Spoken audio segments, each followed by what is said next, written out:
Je suis particulièrement ravi d'être ici parmi vous aujourd'hui. Je remercie chaleureusement le comité d'organisation de m'avoir convié à cette manifestation.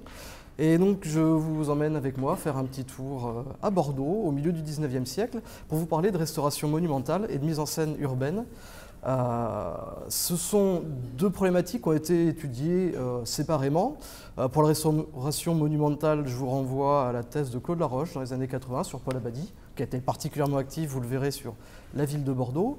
Et pour l'urbanisme au milieu du 19e siècle, je vous renvoie sur la thèse de Sylvain Schoenbart, que certains d'entre vous doivent connaître, réalisée au tout début des années 2000. Alors le contexte bordelais est particulièrement favorable au milieu du 19e siècle à la restauration monumentale et aux grands travaux d'urbanisme. Malheureusement, vu le temps imparti, vous doutez bien que je ne vais pas trop m'attarder sur le sujet. Je vais surtout m'intéresser à deux édifices médiévaux, puisque je suis spécialiste de cette période-là, qui sont la cathédrale Saint-André et l'église Saint-Michel, qui sont les deux édifices médiévaux les plus importants de la ville, en tout cas conservés au milieu du 19e siècle, à cette époque-là.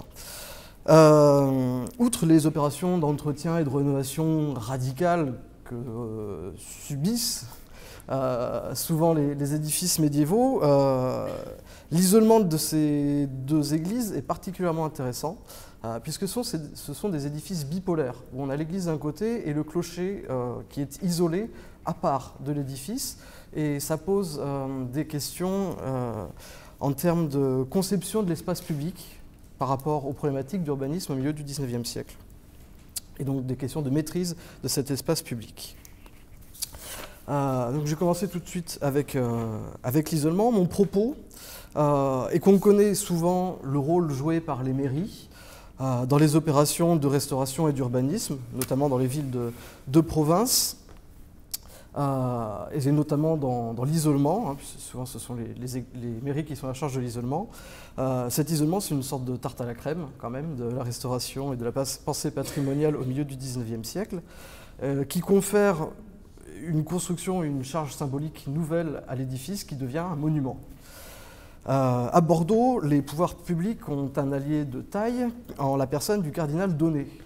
Ce cardinal va être à la tête de son pastorat girondin pendant 46 ans, donc un demi-siècle. Je crois que c'est le plus long pastorat de l'histoire de l'Église française, si je ne veux pas trop m'avancer. Et son titre de cardinal en 1852 lui confère de droit le titre de sénateur du Second Empire. Donc il va avoir un lien direct avec les plus hautes sphères de l'État. Donc vous comprenez qu'il va parfois aider ou parasiter le fil logique administratif de la restauration monumentale à cette époque-là.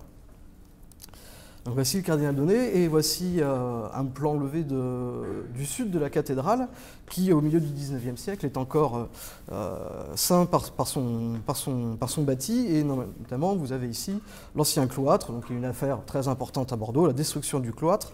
Entre 1843 et 1853, la commission des monuments historiques de la Gironde et le préfet vont s'opposer à la destruction du cloître qui est au milieu d'un grand projet de percement d'une grande avenue. Il y a des problèmes de salubrité, on est le long d'un ruisseau, il y a des anciens vestiges de remparts, enfin bref. Donc cette commission, jusqu'en 1853, elle arrive à s'imposer, et le préfet aussi. À partir de 1853, vous le savez certainement, les architectes diocésains, corps créé en 1848, n'ont plus l'obligation de passer par le préfet et se réfèrent directement au ministère des cultes. Et donc du coup, le préfet perd un petit peu de son pouvoir. C'est surtout à partir de 1865 que le cardinal Donnet va décider de céder les maisons de la fabrique qui entourent le cloître. Et donc du coup, ça aurait été une opération d'expropriation trop chère pour la ville si ça avait été des maisons de particuliers. Et donc là, ça va accélérer l'opération d'isolement et de destruction du cloître.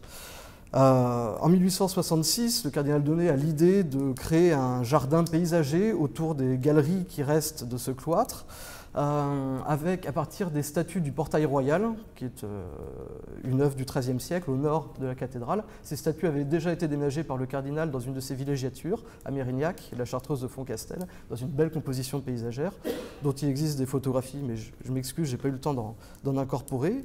Et donc avec le maire Brochon, il voulait intégrer donc, toutes ces sculptures-là entre les arcatures. Bon, évidemment, le comité des édifices diocésains va s'y opposer, tout comme le préfet. Et le cardinal Donnet va demander à un de ses architectes préférés, Paul Abadie, de réaliser un nouveau projet avec des bâtiments utilitaires autour de ce cloître. Alors évidemment, je fais plein de raccourcis.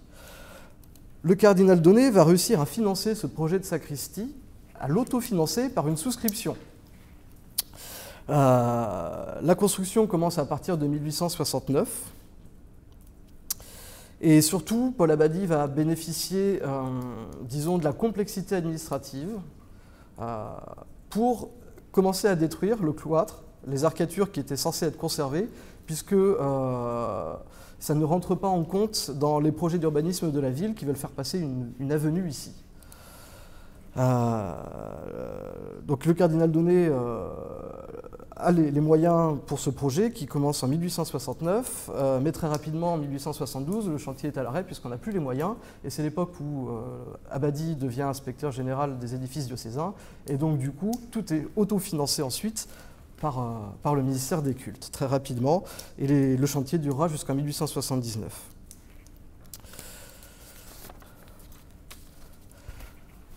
Autre projet d'isolement, c'est celui de l'église Saint-Michel de Bordeaux, que je connais particulièrement bien. Et là aussi, c'est le cardinal Donnet qui est à l'origine de la cession par la paroisse des maisons qui se situent au nord, qui appartiennent à la fabrique. Et là encore, ça va accélérer l'isolement de cet édifice. La paroisse cède son cimetière, plusieurs terrains, 9 immeubles. Et certains érudits, là, commencent à réagir, puisqu'on est aujourd'hui notamment sur le thème de l'historiographie. On a plusieurs érudits qui vont réagir sur cet isolement, notamment un érudit qui s'appelle Charles Marionneau, qui réagit ainsi, c'est que ces édifices n'ont pas été construits dans la prévision, qui ne pouvait être dans l'esprit de personne alors d'un vaste dégagement futur. Opérer ce dégagement inconsidérément, c'est changer le point de vue obligé d'un tableau, c'est faire une opération ridicule et nuisible. Il était peintre. L'isolement commence en 1850 et s'achève en 1858. C'est une opération financière très coûteuse. Et surtout, comme vous pouvez le voir ici, sur ce plan cadastral, on a les sacristies qui sont à l'extérieur de l'église. C'est une église essentiellement 14e, 15e siècle. Et les sacristies, elles avaient été construites dans la deuxième moitié du 18e siècle. Bon, vous voyez, on a cette vue-là, donc c'est vraiment des bâtiments très hétéroclites. Surtout, la fabrique va être vexée, puisqu'elle va demander à la préfecture, au préfet, de faire une levée de fonds pour une loterie, pour faire une grande restauration du clocher et de l'église. Le préfet va refuser cette loterie, alors qu'elle avait été acceptée pour d'autres villes, à Toulouse, à Nantes. Et donc, du coup, ils arrivent, sans aucune autorisation, à faire restaurer leur sanctuaire par l'architecte de la ville qui s'appelle Charles Burguet. Donc ils ont quand même des sous, parce qu'ils arrivent à financer tout seuls cette restauration. Mais d'un autre côté, ils se plaignent auprès de la ville qu'ils n'ont plus de sacristie et qu'ils n'ont pas les moyens de louer un immeuble dans le quartier pour y placer leurs chaises et les activités du sacristain. Donc du coup, l'architecte de la ville, Charles Burguet, qui est un élève d'Hippolyte Lebas, donc c'est un classique, entre guillemets, va créer un vaste réseau de salles semi-souterraines sous l'église nouvellement dégagée. Ils disent à l'époque, je ne m'y connais peut-être pas assez, mais que c'est unique en France. Je ne sais pas si vous connaissez ici d'autres exemples comme cela. On dégage, je crois, près de 400 mètres cubes de vestiges de l'ancienne église romane qu'on va redécouvrir en même temps. Et donc voilà, tout un réseau de vastes pièces souterraines, semi-souterraines, qui sont installées sous le chevet de l'église gothique, nouvellement isolée. Tout est financé par la ville. On n'a rien qui arrive, aucun dossier de subvention qui arrive à Paris. Donc tout est subventionné par la ville. Et surtout, cette opération donc, qui est réalisée entre 1853 et 1856 est d'autant plus étonnante que 4 ans plus tard, il va falloir détruire une partie de ces nouvelles sacristies semi-souterraines, puisque l'église a des très gros problèmes de maintien.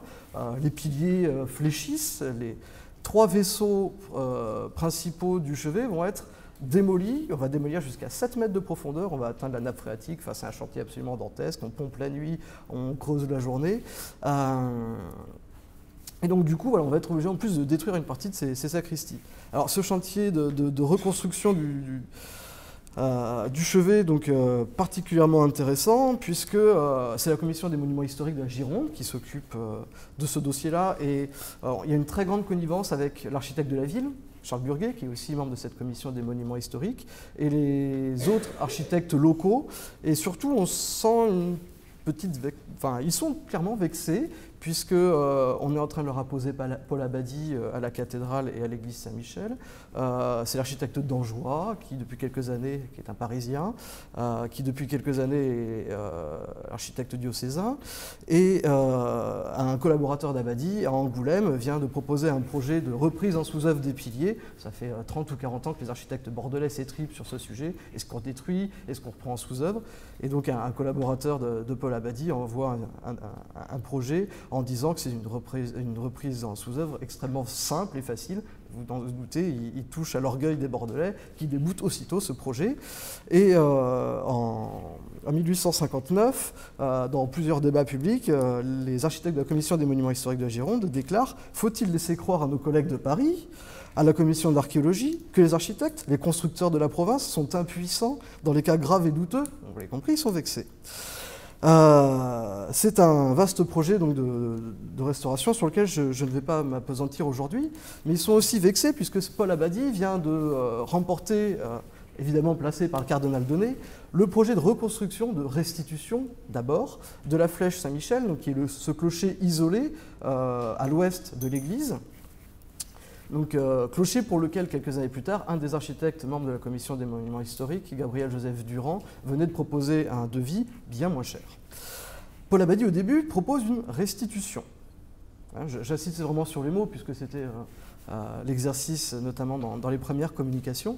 Donc, il propose d'abord une restitution, et puis très rapidement, on va voir certains poncifs de la restauration de la deuxième moitié du XIXe siècle qui vont arriver. Déjà, avant même, il regrette de ne pouvoir transformer l'œuvre. Et dans l'esthétique du XIIIe siècle, vous l'avez compris, il y a toujours l'idée de la cathédrale idéale de Viollet-le-Duc en arrière-plan.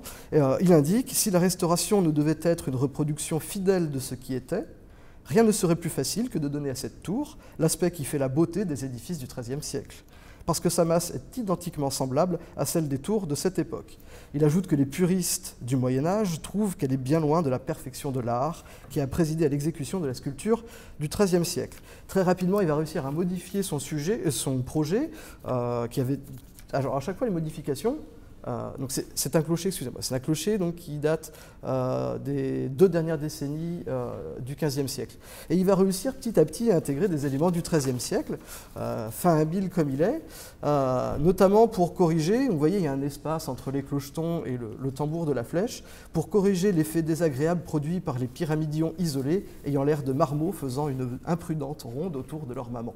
C'est quand même très bien écrit. Et donc du coup, voilà, il y a plein de modifications comme cela. On va les voir là, au fur et à mesure des images. Le problème, c'est qu'Abadie, en fait, imprudemment, il va ouvrir les arcades qui sont en bas de la tour, ce qui va fragiliser l'œuvre. Et en août 1863, sous le poids des échafaudages, on a d'immenses lézardes qui apparaissent tout au long du clocher. Paul Abadie est à Paris, il ne veut pas descendre à Bordeaux, il n'est pas enclin à reconnaître ses fautes et ses torts, et la ville de Bordeaux fait quand même arrêter le chantier, mais précise qu'ils sont un peu embêtés, puisque bon, Abadie n'a pas envie de changer son projet, mais ils sont embêtés parce qu'ils disent qui d'autre qu'Abadie, l'architecte qui est déjà en charge de ce chantier, pourrait le reprendre, puisque à part reprendre vraiment totalement le projet ou démolir la flèche, on n'a plus d'autre solution. Donc avec la complicité, je vais carrément le dire, oser, avec la complicité des monuments historiques de la Gironde, il modifie donc très fortement la base. Toutes les maçonneries sont doublées de 2 mètres d'épaisseur. On a beaucoup de... Excusez-moi, je cherche mes mots. Un dialogue qui s'instaure entre l'architecte, un débat qui s'instaure entre les architectes bordelais et Paul Abadie sur la nature de la pierre, des mortiers utilisés. Ça m'a rappelé le débat sur la tour nord de Bayeux par Ruprecht, pendant les travaux de Ruprecht-Robert. On est sur des thématiques assez similaires. Et bref, donc les architectes locaux sont tout à fait contents et ne cachent pas leur joie d'avoir fait plancher l'éminent architecte du monument qui a déféré à leur avis. Surtout, bon, cet édifice est du coup inauguré en mai 1869, après 9 ans de travaux, ce qui va endetter la ville pour de nombreuses années. Les entrepreneurs sont payés presque 20 ans après les débuts des travaux, donc c'est quand même bon. Et le devis passe de 190 000 à 540 000 francs. Mais Paul Abadie se réjouit, et puis les érudits locaux aussi, grosso modo, tous sont relativement réjouis de l'effet que ça donne. Alors vous voyez, il y a ces immenses statues qui rappelle le style du XIIIe siècle, avec des dés qui viennent chemiser à tout le bas de la tour. Mais cette tour, par son isolement, va devenir un symbole de la modernité architecturale au milieu du XIXe siècle à Bordeaux. Alors que c'est une ville qui, depuis un siècle, on essaye de lui donner l'image d'une ville classique, d'un nouveau Versailles, comme dit Victor Hugo. On va vraiment l'utiliser comme un signe de modernité. Je vais revenir dessus, mais surtout avec l'achèvement de sa restauration, ça devient aussi une attraction touristique, puisqu'on a les momies du cimetière qui avaient été placées dans sa crypte. Victor Hugo, Stendhal, quand il visite Bordeaux, en parle longuement. Et puis on a un vaste projet de square, voilà, un vaste programme paysager autour de cette église nouvellement restaurée. Bon, quelques vues ici. Je vais essayer d'aller un petit peu plus vite. Donc, je vous dis, on va vraiment donner une charge symbolique extrêmement forte à cette flèche. Le cardinal Donnet indique que c'est plus que l'orgueil de la paroisse, c'est l'orgueil de la ville. Abadie ajoute même qu'elle n'appartient pas à la ville de Bordeaux, elle est à la France, elle témoigne de la grandeur et de la variété de son génie. Donc vous retrouvez la marotte du génie national qui apparaît derrière. On a aussi cette idée, puisque Bordeaux jusqu'au milieu du XVe siècle est anglaise, les anglo-gascons. Et pour Abadie, si Bordeaux n'est pas touché par le génie national français, donc du gothique du XIIIe siècle, c'est parce qu'il y a les Anglais qui sont installés dans la ville. Et donc du coup, c'est un art dégénéré qui arrive dans la Guyenne à la fin du Moyen-Âge. Bon, et on a toutes ces problématiques aussi qui s'enchevêtrent autour de cette restauration-là, c'est absolument passionnant. On comprend mieux, donc, avec cette grande flèche de 115 mètres de haut, pourquoi divers projets d'urbanisme dans la deuxième moitié du XIXe siècle vont prendre en compte cette flèche comme point de mire de grandes artères. Donc, ici, vous avez un plan de Bordeaux au milieu du XVIIIe siècle, pardon, du XIXe siècle, excusez-moi, merci beaucoup, où vous avez donc deux grands percements qui vont prendre en compte l'église Saint-Michel, qui se situe ici. Donc là, vous avez la route qui mène vers Toulouse et vers l'Espagne. Et ici, vous avez le débouché du pont de Pierre, qui est le seul pont qui traverse la Garonne, avec une grande place ici, avec un arc de triomphe. Et là, vous avez la ville, entre guillemets, moderne, néoclassique, avec le Grand Théâtre, la place des Quinconces, et ici la gare. Donc deux pôles de modernité, et au centre, le centre-ville médiéval, historique, dense et insalubre. Et donc du coup, on a un premier percement, je vais revenir ici, qui va se réaliser jusque-là, jusqu'au croisement de l'église. C'est cette photo-là, prise en début de semaine. Vous voyez, il pleut quand même dans le sud de la France. Donc avec un vaste percement qui va reprendre la perspective de l'église, de la flèche à l'oblique, comme Viollet-le-Duc le préconise pour la cathédrale d'Amiens. Et ici, on a un vaste percement donc, du centre moderne de la ville, près du Grand Théâtre, jusqu'à la gare, qui était censé prendre en compte la flèche. Donc ça, ce percement, cette idée de projet de grande voie qui traverse le centre, c'est des années 1890 à 1910. Donc c'est quand même quelque chose qui va revenir perpétuellement, mais ça ne va pas être réalisé.